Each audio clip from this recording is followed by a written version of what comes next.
What's up, adventurers? I'm Dino Grills, your asteroid-ready survivor, here from a world where only the toughest made it through the big impact. With my camera crew, the Triceratops, gone forever, I'm going rogue and sharing top survival hacks to keep you and your mini-me's alive in the next mass extinction. In this epic video, we'll dive into actionable tips on how to stay safe when faced with a disaster that'll make you question which species will thrive again. So let's get ready. All right, wilderness warriors. Let's gear up for the ultimate survival challenge. In this kit, 2 unlikely heroes will be your ticket to staying airborne and turning ordinary rocks into game changers' wings and that unassuming stone.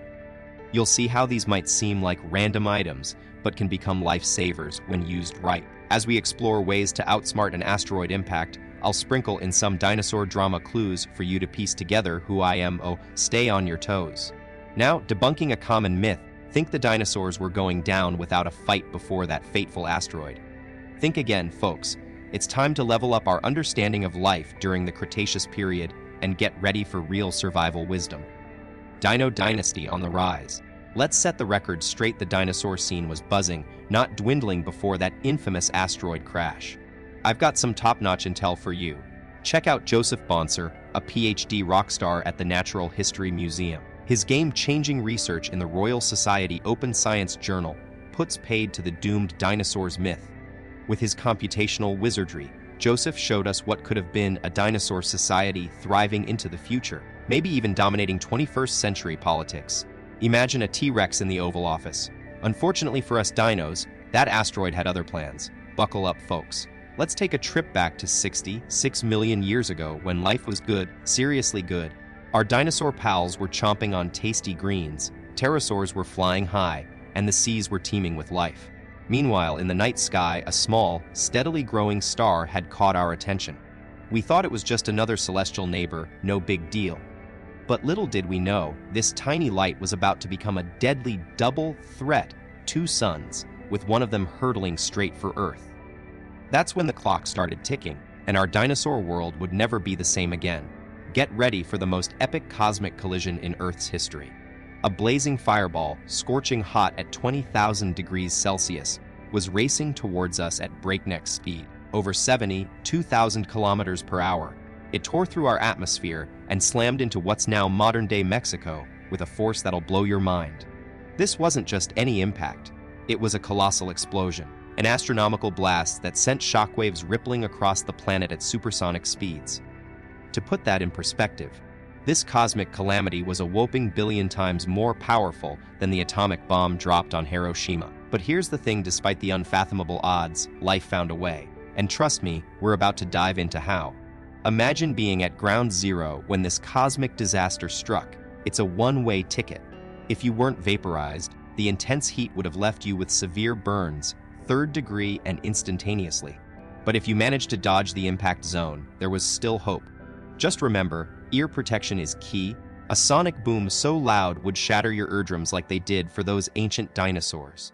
Meanwhile, massive debris from the colossal crater would be blasted into space, some of it even reaching Mars. Talk about an interplanetary adventure. Hold up, if you're not directly hit by the asteroid. Things might seem safe, but they're not. The flying debris will eventually circle back to Earth and start falling. So scramble and find a hole or cover yourself with some solid rocks. If digging's tough for your little paws, don't freak out, just get low. And hey T-Rexes, you better listen up, because this tip is for anyone trying to survive an asteroid impact. Get down, stay safe, it's that simple. Whoa, hold your wings. During impact, the ground is going to be shaking wildly. As a towering dinosaur, you're in big trouble if you don't make a quick change of plans. You'll just crash to the ground and face plant hard. Flying friends like Quetzalcoatlus, now's not the time for aerobatics. Get back down to solid ground before you become collateral damage from deadly glass bullets flying everywhere. Imagine this, molten lava erupts into the air, cooling down to form glass like shards as they plummet back towards Earth. This catastrophic event sets off a massive flood. Now, let's talk about its scale in our time. It unleashed a gigantic tsunami, an astonishing 305 meters tall. To put that into perspective, this wall of water was roughly double the height of China's majestic Spring Temple Buddha statue. Let's be clear, Even if you're an ace swimmer, a behemoth wave like this tsunami would still knock you out cold. However, believe it or not, tsunamis, earthquakes, and fires aren't even the main event here. The real showstopper comes next: a massive asteroid impact. If you somehow survived that initial blast, consider yourself lucky to have made it through day one. But be aware of what's coming next. A colossal amount of dust would fill our atmosphere, casting Earth into darkness and crippling photosynthesis in plants. This means the food chain starts to collapse from the very next day onwards. Hey there, herbivores. So, I know it's tempting to binge on all the plants around you right now, but trust me, slow and steady wins this survival race. Think of rationing what's left and even storing some for a rainy day. What happened next was pretty intense. The entire food chain went into chaos mode. Marine animals were hit hard, and their land-based friends didn't fare much better. But here's a silver lining: if you're thinking about upping your survival game, why not grow a pair of wings? You see, those bird-like dinosaurs managed to adapt and thrive in this harsh new world. Talk about a foul play on evolution. Now, let's talk about why our feathered friends got the upper hand. It all comes down to those wings. With them, they could fly away from danger zones and scout out safer spots on the planet. Plus, being small meant less energy spent on munching, and guess what? Insects, those tiny survivors, were still buzzing around to keep them company. As birds adapted to their new snacks like seeds and nuts, something fascinating happened. Their teeth slowly started fading away. Mind blown, right? It's crazy how much evolution can change an animal in just a blink of time. I mean, check out these radical ancestors of ours. Fast forward to today, and we've got an astonishing number of bird species, all connected through their incredible dinosaur roots. But here's the thing, folks, birds are so much more than just flyers. They're also living proof that even in the darkest times, life finds a way to thrive. It saddens me when I hear people disrespecting our feathered friends, calling them names or treating them poorly. As for me, let's just say I've got some serious street cred. I used to sport these bad boy horns and was all about munching on plants. Can you guess who I am? I'm your Triceratops host, and here's a fun fact. I've got a special connection to the bird world. Duh. Check out my beak, it looks pretty similar to theirs. But let me clear something up, folks. That's not why I survived until the very end of the Cretaceous period. It's actually because I'm one of the lucky ones, and by no means did I just pass an evolutionary dress code or anything like that.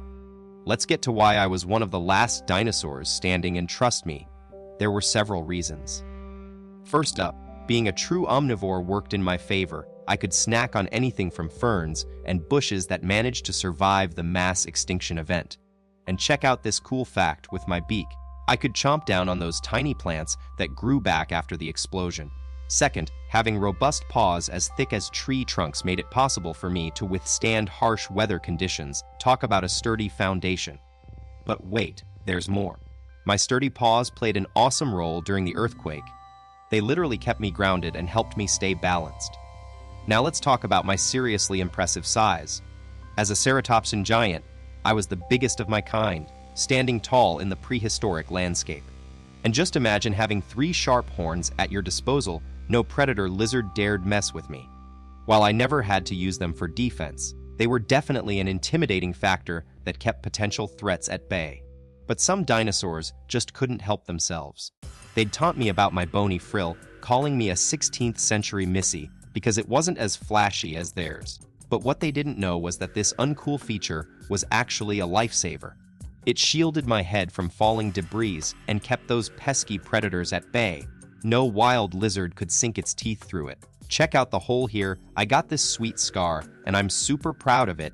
It's proof of just how awesome my frill really is. Now you guys know my frill wasn't just for show. It even protected me from a T-Rex's deadly bite when its tooth shattered on contact. Plus, this incredible feature helped me stay warm during the icy times when volcanic ash blocked out the sun's rays. Being part of our Triceratops herd was key to survival. Working together, we could watch each other's backs and increase our chances of making it through even the toughest of periods. And guess what? I'm one of the last ones standing, a true testament to the power of teamwork and these awesome frills. Come on guys, let's cut to the fun part. Check out this epic pic of yours truly. Just kidding, that dapper gentleman wearing the Panama hat is definitely not me. I'm a dinosaur from millions of years ago. The real proof is right here though, my fossilized remains, preserved for eternity and showcasing those iconic frills. I've got a horn to blow and some serious proof to share, check it out. This incredible fossilized horn was discovered by Stephen Chester, an awesome Yale University grad student deep in Montana's Hell Creek Formation. The scientists dug into the details of where I rested, and it turns out I lived way after that massive asteroid impact, a whopping 65 million years ago. So buckle up, because if you're going to survive an asteroid crash, my ancient know-how is about to blow your mind. I know what's on your mind. Why haven't I dished out asteroid survival tips if I'm a, well, prehistoric expert? Well, my vids were originally meant for a very special audience. The dinosaurs you'll clone in the future. As for humans, I gotta be honest, they just don't have the same awesome features as me,